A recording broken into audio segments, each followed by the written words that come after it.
السلام علیکم ناظرین، میرا نام ہے عرفان علی چاند اور اس وقت آپ جو وی لاگ دیکھ رہے ہیں وہ کچھ روٹین سے ہٹ کے ہے۔ سوشل میڈیا پہ بہت ساری تصاویر جاری ہیں۔ انفارچونیٹلی پاکستان کے جو امپورٹڈ وزیر اعظم شہباز شریف ہیں ان کی ملاقات ہوئی ہے میکرون سے۔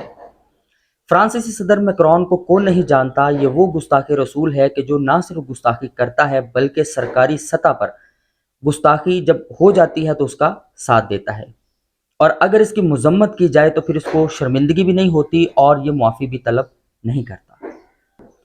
تھوڑا عرصہ پہلے جب Pakistan Tehreek Insaf P T I کی حکومت تھی تو اس دور میں بھی گستاخی کی گئی۔ سرکار دو عالم صلی اللہ علیہ وآلہ وسلم کی شان میں نہ صرف گستاخی کی گئی بلکہ سرکاری سطح پر گستاخی کی گئی۔ فرانسیسی صدر کے اور ان کی سرکار کے اس اقدام کو پوری دنیا میں کنڈیم کیا گیا، بہت زیادہ غم و غصے کا اظہار بھی کیا گیا۔ پاکستان میں بھی احتجاج ہوئے، پوری دنیا میں احتجاج ہوئے، مگر اس کے باوجود فرانسیسی صدر کی کان پہ جون تک نہ رنگی اور اس نے معافی طلب نہ کی۔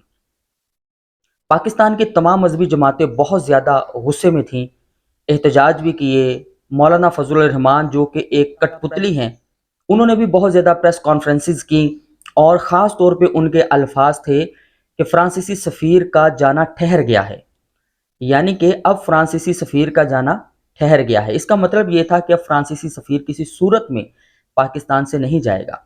اس کے علاوہ بھی پاکستان کے بہت ساری مذہبی جماعتوں میں، بلکہ ہر عاشق رسول جو نبی پاک صلی اللہ علیہ وسلم کا عشق اپنے سینے میں رکھتا ہے، اسے غم تھا، غصہ تھا اس بات کا، اور خاص طور پہ Tehreek Labbaik Pakistan T L P والوں نے بہت زیادہ غم و غصے کا اظہار کیا، شدید مذمت کی۔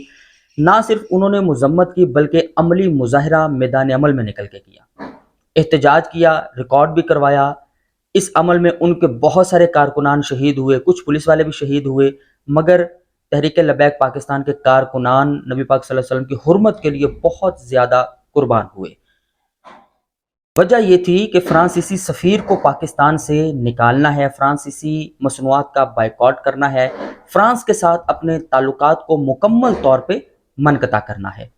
اس وقت جب پاکستان تحریک انصاف کی حکومت تھی تو تمام مذہبی جماعتیں امٹ کے سامنے آتی ہیں، وہ ساری اس میں شامل ہیں۔ کسی ایک جماعت کا میں خاص طور پہ نام نہیں لے رہا، تمام مذہبی جماعتیں شدید غم و غصے کے عالم میں تھیں اور سب کو یہی لگتا تھا کہ فرانسیسی سفیر اگر نکال دیا جائے گا تو معاملات ہمارے بہتر ہو سکتے ہیں۔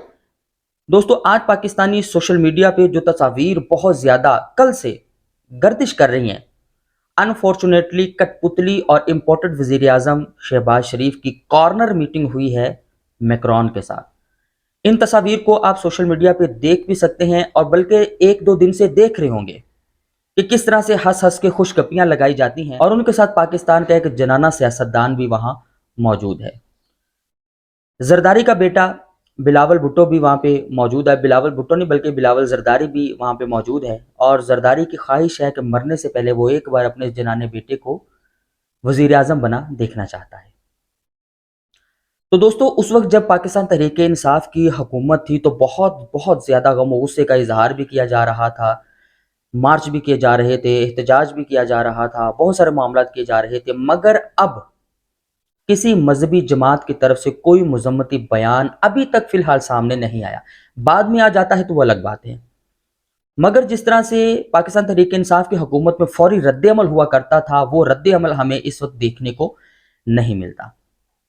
نہ صرف کٹ پتلی وزیر اعظم شہباز شریف میکرون سے، اس گستاخ رسول سے ملاقات کر رہے ہیں بلکہ خوشگپیاں ہانکی جا رہی ہیں۔